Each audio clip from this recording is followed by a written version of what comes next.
Okay, let's talk about something that really people don't talk about and usually people forget, or they get on location and they realize they don't have it.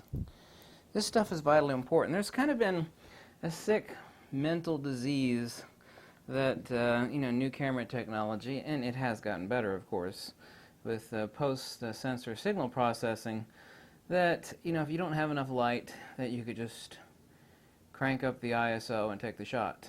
And while obviously it is the case that in the wedding chapel, for example, can't be blasting Speedlight while the vows are being read. That's a given.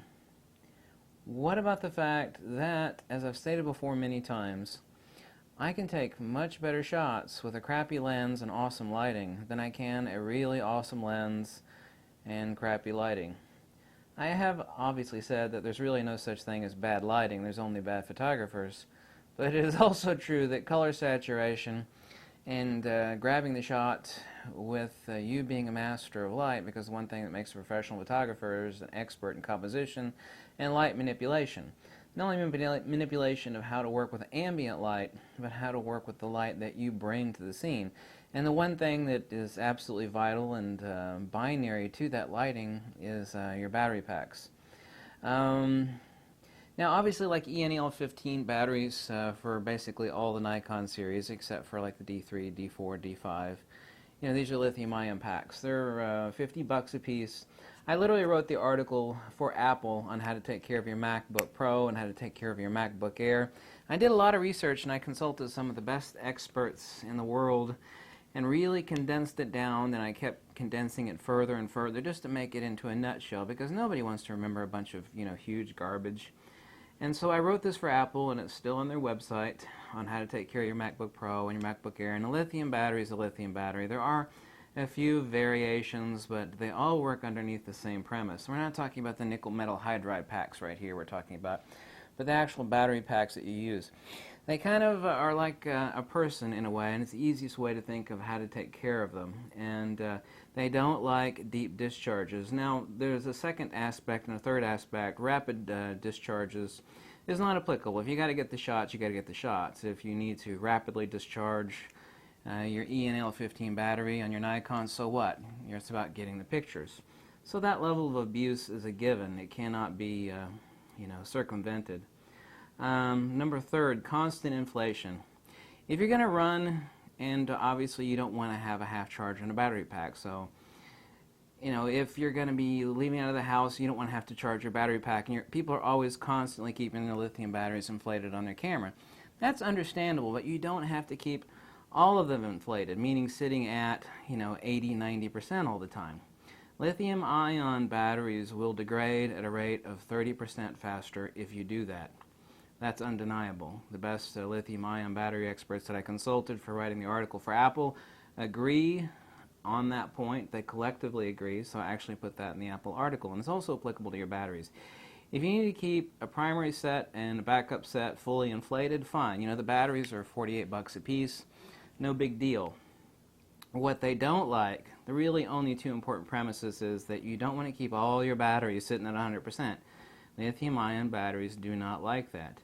They also don't like deep discharges. The reason why MacBook Pro and Air and even Windows laptops, they ship new from the factory with 40 to 60% charge instead of 100% charge is for a reason. Batteries, the lithium-ion batteries do not like deep discharges, and they also don't like constant inflation. In other words, if you've got a bunch of batteries that you haven't touched in a while, and they're sitting at 5% or 0%.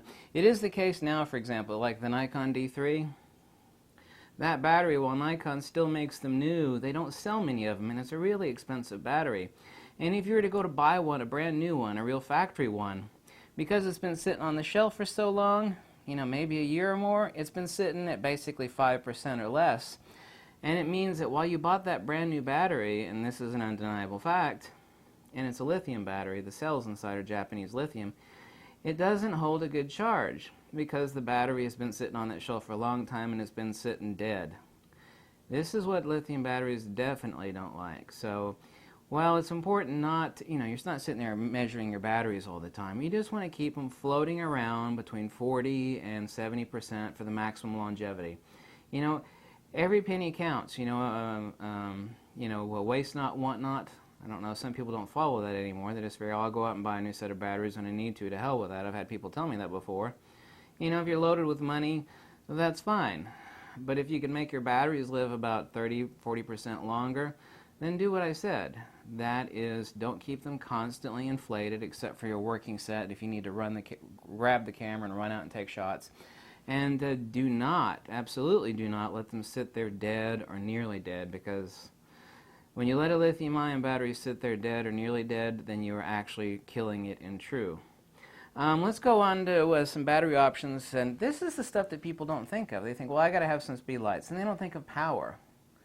Why is it that people don't think of power? Or they'll think that, well, as I mentioned, I made a few videos about the in-loop batteries, and you should always get the highest. These are nickel metal hydride. These are what every professional photographer sticks in their speedlights. You should get the maximum rating on these, and they're available in like 7 different power ratings. So 2,550 milliamp.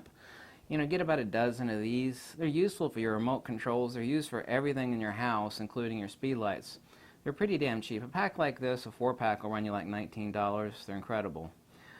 People think that they could have like a pocket full of these, and they can have their speedlights, and they can do a wedding shoot.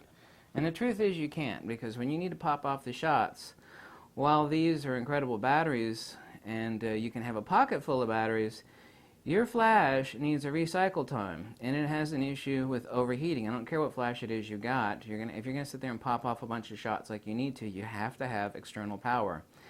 And the way that these discharge, even the very best batteries, i.e. these interloops, discharge, is that you're going to have a recycle time. When there's a recycle time, then it means you're missing the shots. Most important thing to have, and you can buy the, doesn't have to be the super expensive quantum turbo pack for wedding or photojournalism or anything that requires, like a sports action, the wedding reception, photojournalism, sports action, wedding reception. You don't have to buy the quantum turbo pack, because this is a really expensive pack. I got a couple of these. You can plug this with the cable for whichever speedlight it is you're using. It plugs into the front of your speedlight. I made videos about this pack.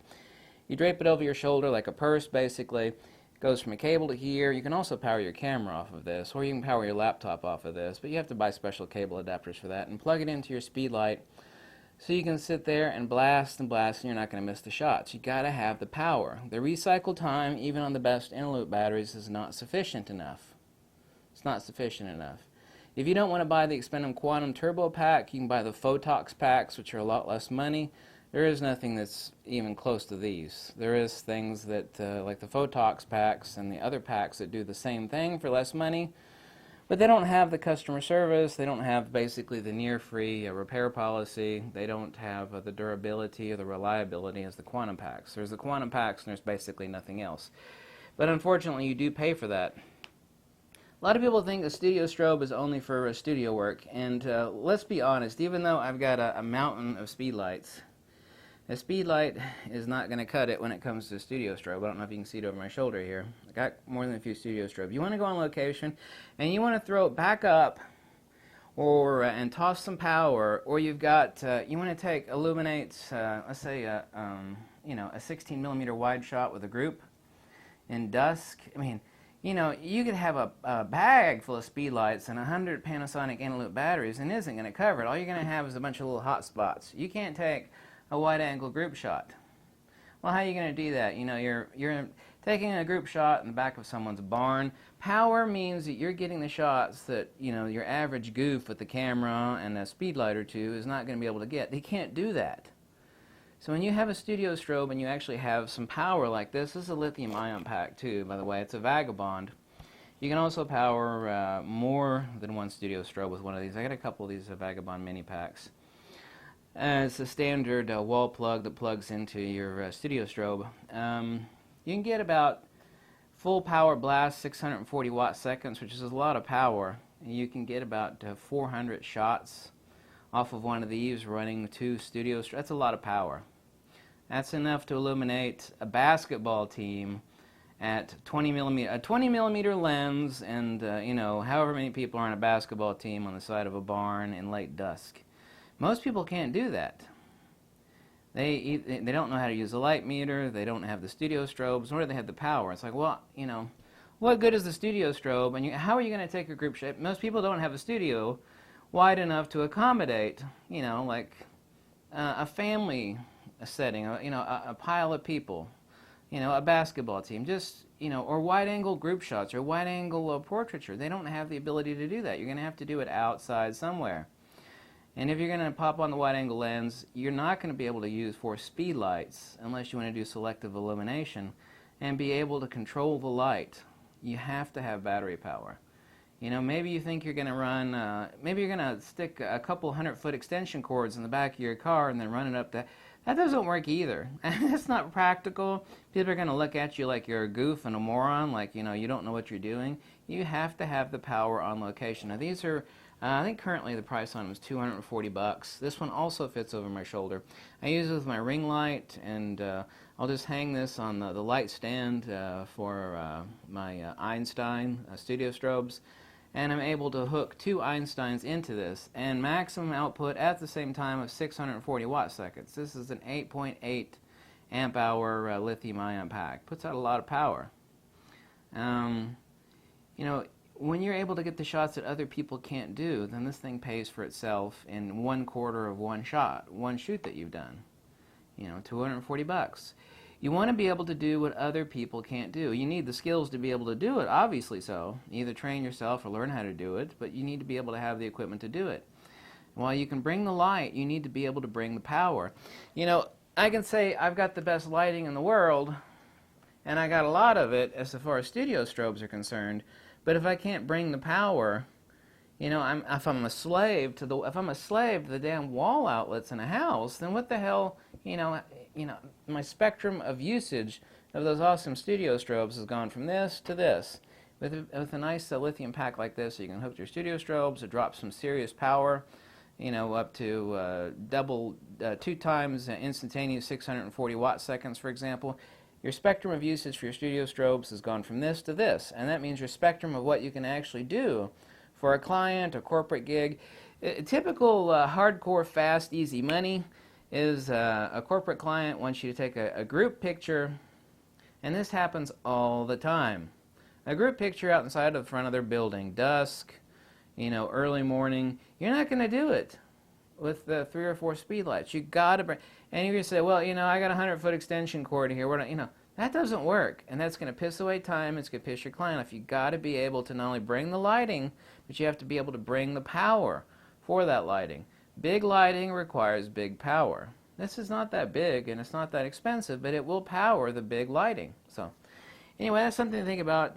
People are always thinking about lenses and cameras, and they selectively think about lighting. And once they think about lighting, they need to think about power, because you need to be able to have portable power at hand so that it's instantaneous, it's repeatable, and your recycle time is as little as possible. So, and very few people talk about that. And also, of course, as I mentioned in the first part of this video, how to take care of your batteries. Thanks for watching. Catch you later.